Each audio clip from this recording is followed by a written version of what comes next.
going to draw, if the bank, the only time, the bank wouldn't draw parts of this CD, they would take the whole thing, all or nothing? Same way with G4? It's a guarantee. The bank will put $16,000 in cash available to them. If it goes south, they'll have our CD that they can take to pay for it. But what if it all doesn't go? I mean, they could take part of it, but not Yes. all of it? Yep. But we would guarantee it up to the 16,000. So if they're going to take, no, that's what your monthly reports are for, to know that, Yep. if they had to tap into that or not. A What's little in, early warning. what's in and out? Are they at the 16 limit? But the other thing it'll help us do is we can see throughout the year, maybe we would be able to take 16,000 if they need that to go forward. We can reduce that from 16 to 10,000, and that still gets them what they need. It just allows us to have a better. Number one, we know the bank is doing their job, but number two is we can see sort of the ins and outs of how their business is going. So if it's selling quite a bit better, have a cash flow. You know, they're still in business after 3 years. They want to go to the next level. They're selling, I forget, 4 a month, Yep. something like that. And their projections show they could conceivably double that amount with the help of this money, a higher end automobile. You know, that's not a promise, that's just a projection. But we'll be able to track that and begin to see that. Right. And that will help them then cash flow better, and reinvest in their business, and also take a little money home for their personal life. And as I understand it, sometimes you go to the auction and you think you're gonna get one thing and a deal pops up and you can grab 3, 4 cars. And so this gives them the ability to move on those things. But not so much money that they could buy 30 cars and come back and not be able to sell them. So again, we think it's the least risky way of retaining the business, retaining the company, and giving them the opportunity to grow and succeed, so that our guarantee isn't needed anymore. But it may take a year or two to get there. I guess from the EDA's side of it, I think it's worth noting that just as in the G-Force one, we really flushed this thing down to, this is the least amount of money that could make a difference. Fair statement. Yeah, that's very fair. fair. I mean, it's,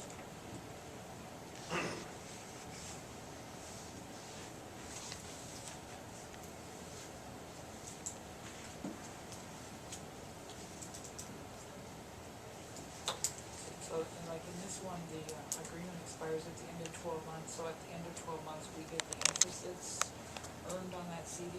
We'll work that out with the bank. They may want to pay quarterly. I'm not sure how they do it. At a minimum, yes.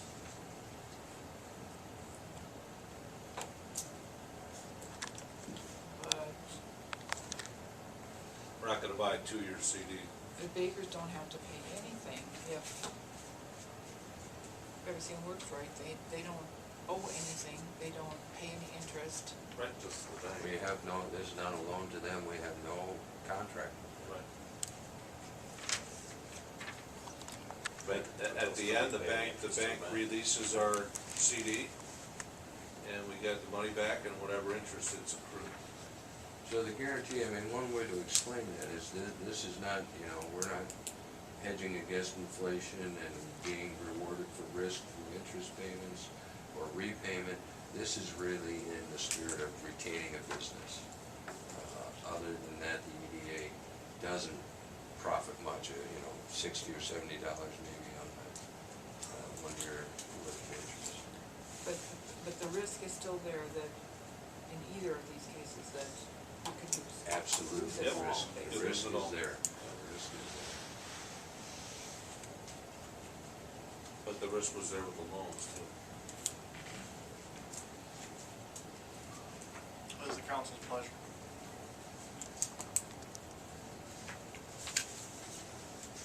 I'll move to accept option 1. the recommendation to provide a $16,000 line of credit guarantee in the form of a CD under the conditions set forth in the attached findings.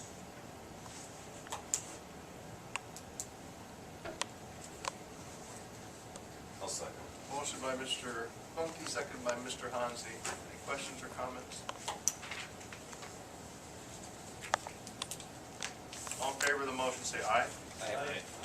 Opposed? Motion passes. Thank you. Thank you, Tom. You bet. Thank you. Number 9, ordinances, there are none this evening. Number 10, reports, updates, and miscellaneous things from staff. Just one follow-up, Your Honor, from our last meeting with the Emerald Ash Borer and with the discussion tonight about trees and the ongoing discussion. I think council should consider perhaps bringing an arborist in as a consultant for the city for these projects.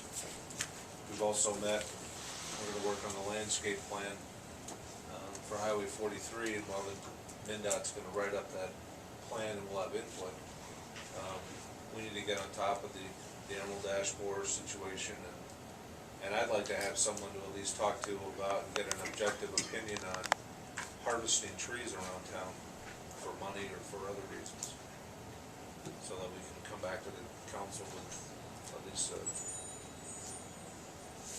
educated opinion as to how we should proceed. I think the Department of Ag helps with this ash borer thing, right? They'll send somebody down to, I think there might even be some grants to pay, so we could, I mean, we'll explore all those possibilities, but in any event, if we had a problem with our sewer, we would have an engineer in. If we've got these little critters eating our ash trees, we should probably figure out what the best way it is to proceed. If we've got a good inventory of the trees, that's usually 3/4 of the battle and the expense. But since that's already been done, thanks to, I believe, to volunteers in the past, we just need to get that updated and we can start putting some plans together as to what trees we're gonna cut, which ones we're gonna try to save. And, DNR forestry or the extension folks? they won't give us one person that we can use. But would they come down and at least give us some information so that we know that we really need to have an arborist? We've already, Because once we, we did that a couple of weeks ago. We had the meeting at Montana Yeah. Hall. That's, I guess I'm a little leery of putting an arborist on contract or whatever because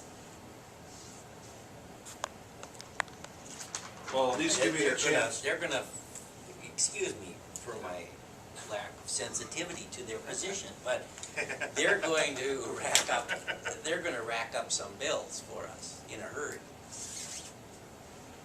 I think Department of Ag That's what has, they do. they have protocols to follow, and they have, like, how you set your guidelines of what you're gonna cut, what you're gonna save, where they are and how to handle it. I think they have plans that they could help us, you know, start setting some parameters for ourselves, you know. I think they do that. But I think what Vern is saying, we've run into that experience with an arborist at the Alpine City, remember? It's not cheap. It wasn't cheap, and I'm not too sure she knew what she was doing. Well, here's an opportunity to maybe bring 1 or 2 people in, and you can talk to them and ask them questions. If you think it's worthless, we're not out anything, and we can get rid of them. But all I'm saying is, like even tonight, we have somebody come and talk about, we gotta start cutting trees down around town, to take the money to then put more trees in somewhere else. And there's no plan, there's no scheme, we're just cutting here and planting there and not really knowing what it is that we're trying to do in a comprehensive manner.